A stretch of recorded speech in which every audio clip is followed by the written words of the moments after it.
சொக்கனுக்கு பக்கத்திலே சோடி என்று வந்தவளே நூல் போடவையில் ஒளிஞ்சுக்கிட்டு நினைச்ச தாளம் போடணுமே.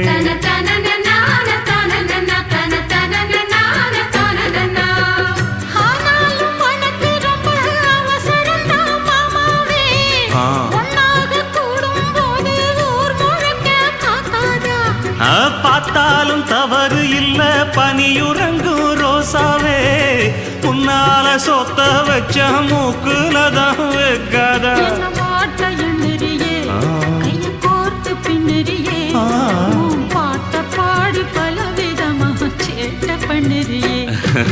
செங்குருவி செங்குருவி காரமட செங்குருவி சேல கட்டி மாமனுக்கு மாலையிட்ட செங்குருவி.